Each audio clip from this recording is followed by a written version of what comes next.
This is a scenario ripped straight from the pages of a high-stakes corporate thriller. Yet it unfolded right before our eyes in the combustible world of Spanish football. Do you know what happens when a man who has swallowed years of bile, criticism and ridicule decides to return every punch, one by one? Exactly what transpired this morning in Spanish football. And let me warn you, what I'm about to reveal will fundamentally alter the relationship between Real Madrid and La Liga. This isn't just a temper tantrum.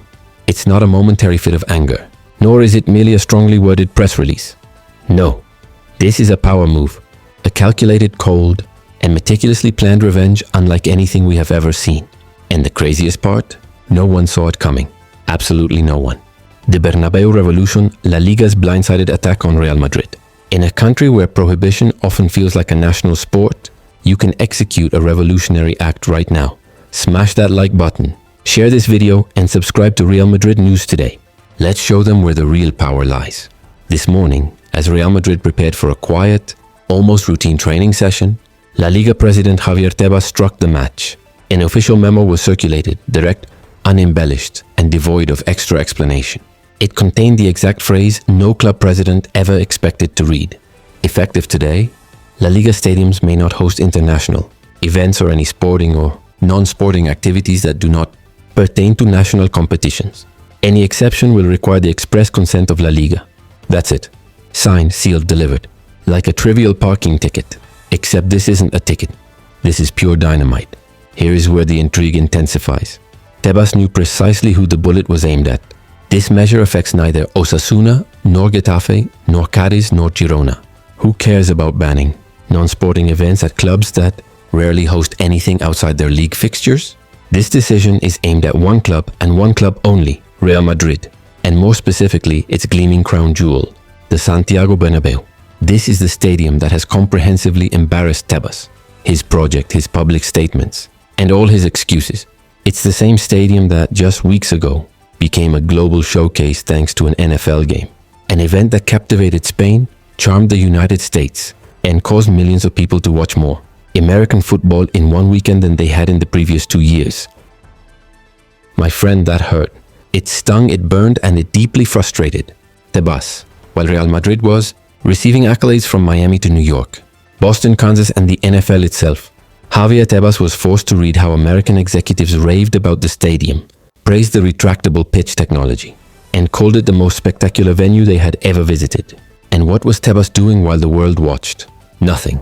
Swallowing his pride, grinding his teeth, and watching the Bernabéu capture, in a single day, the international visibility he has spent years trying to manufacture for his entire competition. Tebas does not forget, and he certainly does not forgive. He still nurses the wound from the famous Barcelona-Villarreal game in Miami, a match he had virtually sold to the Americans, announcing it in every corner of the league as his great triumph, his great revolution. That is, until Florentino Pérez, backed by several other clubs, stood firm and declared, not through here. And just like that, his wings were clipped. The operation crumbled, the plan collapsed, and Tebas was left internationally humiliated in New York and Miami. Now, after the global success of the NFL game at the Bernabéu, Tebas' thinking was simple. They stopped me, so I will stop them. He will never admit it publicly, but he has executed it in the coldest possible way. With this prohibition, he has not only scratched his revenge itch, but has ignited a new war, one that could be far more devastating than the last. This decision is not just an administrative rule, nor a bureaucratic formality. It is a direct act of aggression against Real Madrid's core business model. The Bernabéu is not merely a stadium. It is a machine designed to generate global revenue, create world-class spectacle, and attract tourism businesses, investors, sponsors, and events worth millions. The NFL event proved this to the entire planet. The stadium functioned like a cinema, a theater, an American show merged with Spanish technology. It was flawless, so flawless that Tebas started to worry. Because if the Bernabéu becomes the global epicenter of sport and entertainment, what role is left for La Liga? What power does Tebas retain if clubs see that Madrid, with its stadium alone, can generate more revenue in one day than the entire league in a month? This move is a desperate attempt to remind the clubs who the boss is, or at least who believes they are the boss. I make the rules here, he intended to convey. And without my permission, not a single chair moves. But the mistake, the colossal miscalculation, was underestimating Florentino Pérez. At this point, underestimating Florentino is like playing chess. against someone who knows your next 3 moves before you even think them. Florentino knows perfectly well that this measure is not only unjust but quite possibly illegal, unconstitutional and contrary to the club's own agreements on asset exploitation. And here is the most fascinating part of this narrative. Real Madrid was prepared. It sounds dramatic, but it is the reality. The club had been receiving whispers for weeks that Tebas was looking to retaliate. This is why for days, club lawyers have been compiling exhaustive documentation, statutes, regulations, and legal precedents to bulletproof their multi-purpose stadium model. This dossier is over 70 pages long, detailing the Bernabéu's economic impact on the city, the legality of the stadium's private use, the club's asset independence, comparisons with top European venues, and signed agreements with international corporations. All of it is ready on the table, prepared for immediate public presentation if necessary. But hold on, because what I'm about to tell you hasn't been reported anywhere, and it makes this story even bigger. Real Madrid suspects Tebas did not act alone. This, be warned, could be an institutional bombshell. According to internal information handled by the club, Tebas faced pressure from several disgruntled presidents. Disgruntled because the Bernabéu is currently monopolizing the global spotlight. Disgruntled because no one is talking about their stadiums. Disgruntled because the NFL did not want to play in Barcelona, Seville or Valencia, only in Madrid. And that wound is still fresh. The rule passed today, while signed by Tebas, was allegedly pushed, according to club sources, by 3 specific individuals within Spanish football who have been trying to impede Real Madrid's off-field growth for years. Individuals who view the Bernabéu as a direct threat to their own business, sponsors and international image, and who seized the perfect moment to tell Tebas, do it now. This is not a mere spat. This is an institutional war, a battle for power. What happened today is literally a frontal attack. Tebas wanted to draw a line, saying, I set the rules here, and without my permission, nothing moves. But he failed to realize he was opening a dangerous new front. Today, he dared to touch what Madrid protects most fiercely, its independence. And if there is one thing Florentino cannot abide, it is someone trying to impose limits on him. Mid-video call to action, the power of the Madridista community. If you stand with Florentino and believe the Bernabéu should be allowed to compete globally, let us know. Drop A in the comments and tell me who you think will win this power struggle, Tebas or Florentino. We read every comment. The reaction inside Real Madrid was immediate, even if unnoticed externally. The club never responds with shouting or rage. It acts with a surgical coldness that is far more dangerous than any excited press conference. Madrid does not raise its voice. It moves its pieces. The first action taken, barely 15 minutes after receiving the official notification from La Liga, was to task the legal team with preparing a response that could dismantle the league's move. If Tebas thought he could limit the Bernabéu's use with a hastily drafted rule, he is about to collide with a reality he already knows but constantly feigns to forget. Madrid operates in another league, the League of Silent Power. The legal review focused on the fact that La Liga can control the sporting regulations, match schedules and TV rights, but it cannot easily intervene in the asset management of stadiums, as each facility is the private property of its club. This is the exact crack Madrid will exploit.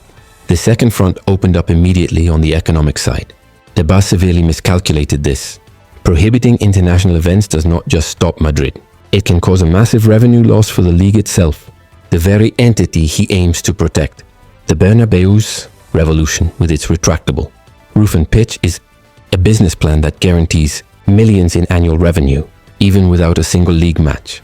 Those revenues indirectly benefit the entire championship because an economically strong Real Madrid is the locomotive of Spanish football. If that locomotive slows down, the entire train stalls. The club leadership saw this prohibition not just as an attack on the club, but as an attack on the model of the future. They quickly studied alternative scenarios that had never been seriously considered. One of them, according to internal sources, is particularly striking. The possibility for Real Madrid to manage international events outside La Liga's structure, partnering directly with international bodies, private companies or foreign federations. In practice, this could leave Tebas with no real power over such operations. And despite how harsh it sounds, it is entirely legal. The most surprising reaction came from the locker room. Several veteran players privately expressed the feeling that Tebas has spent years trying to hold the club back. And this measure is the definitive proof. One veteran player was heard to say during training, Tebas is bothered that we are great both on and off the field. He wants Madrid to play in his pen, not in the world. This simple quote captures the essence of the conflict, a clash between two models, a restrictive, controlling model versus an expansive, global one.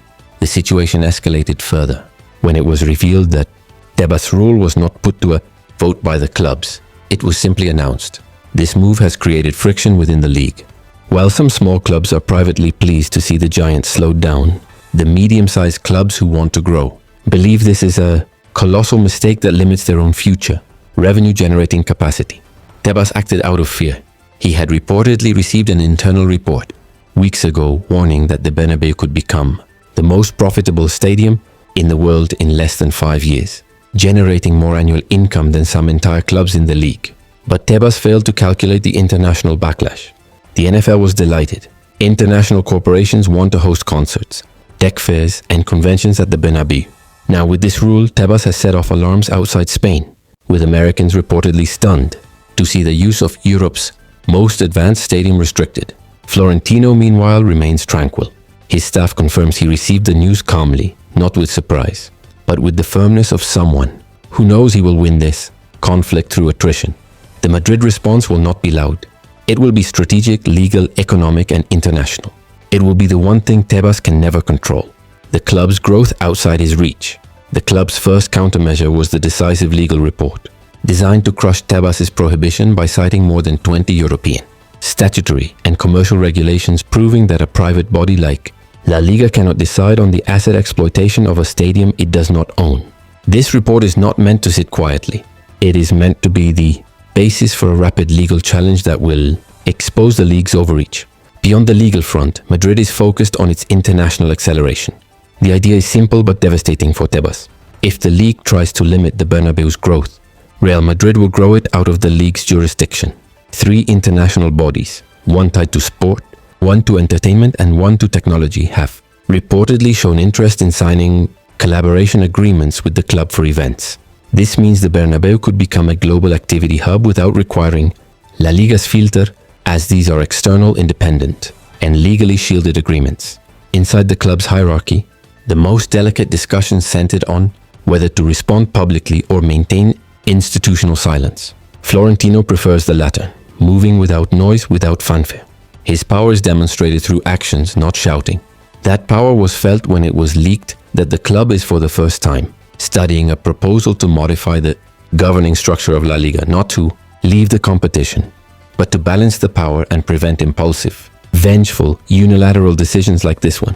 Florentino is reportedly committed to ensuring that those who wish to be the referees of Spanish football must learn to whistle with rules, not with resentment. The climax of this story comes from the fans. The Madridismo sees this prohibition not as an administrative rule but as an attack on the club's freedom, present and future. This is a battle between two visions of football, one that wants to open Spanish sport to the world and innovate, and one that clings to control as a lifeline, driven by the fear of losing its throne. The Bernabéu is a symbol, it is the best tool. Real Madrid has to compete with global giants, and Tebas knows it. This attempt to intervene, while presented as a rule, reeks of revenge and fear. The final answer from Real Madrid will not be shouted. It will be strategic, legal, economic, and international. It will be the growth of the club beyond Tebas' reach. This war is far from over. Tebas has fired the first shot, but history proves that every time someone tries to stop Real Madrid, the club only advances. Make sure you are subscribed and hit the notification bell so you don't miss our immediate breakdown when Real Madrid files its legal challenge.